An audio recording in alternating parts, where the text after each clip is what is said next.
Muito obrigado, Sr. Presidente. Sr. Presidente, senhoras e senhores deputados, inicio por cumprimentar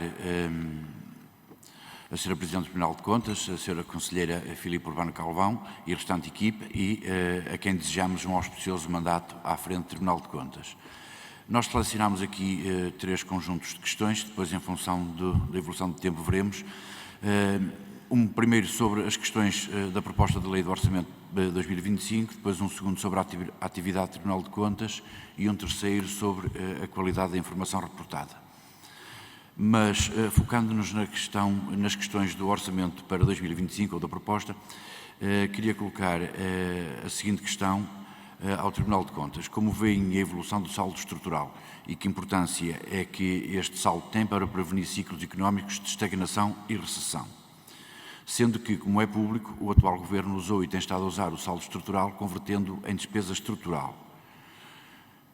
Por outro lado, o artigo 21 da Lei de Enquadramento Orçamental refere que os excedentes de execução orçamental devem ser usados preferencialmente na amortização de dívida pública e na constituição de uma reserva de estabilização. E, portanto, o que pedi era um comentário à utilização do saldo estrutural.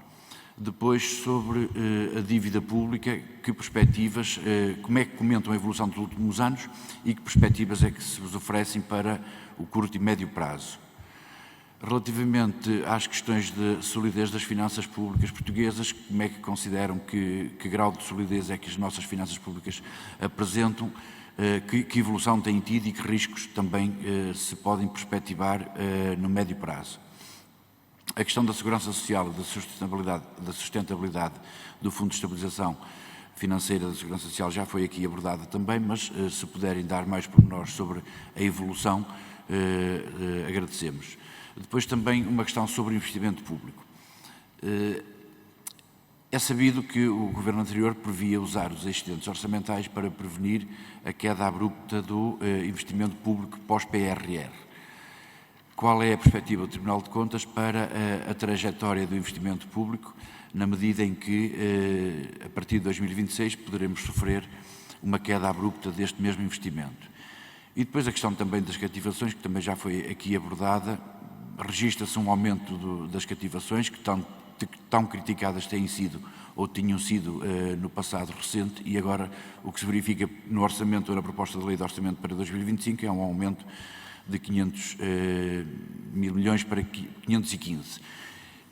Sobre a atividade do Tribunal de Contas, também era interessante ouvirmos, porque tinham sido aqui anunciadas algumas programações para 2024 e 2025 e gostaríamos também de saber se elas têm sido implementadas ou não, nomeadamente que auditorias é que o Tribunal de Contas prevê para 2025, se foi de facto realizada aquela auditoria anunciada sobre sismos e o grau de preparação do país para os mesmos.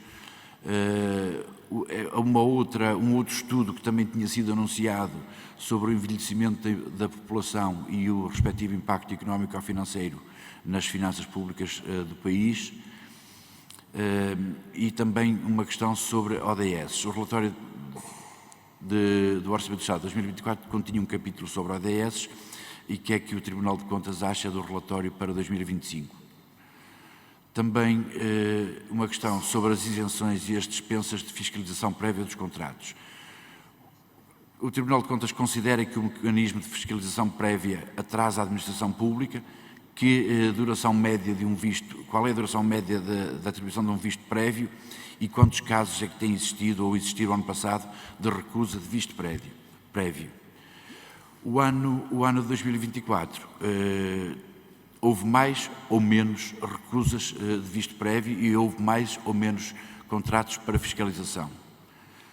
Sobre a qualidade da informação reportada, como é que esta tem evoluído, que grau de observância é que têm tido as recomendações do Tribunal de Contas, e o mesmo se diga em relação à orçamentação por programas, como é que tem sido a evolução da orçamentação por programas. O relatório contém informação adequada sobre o cumprimento da lei de enquadramento orçamental, conforme a recomendação anterior, sim ou não, e em que medida.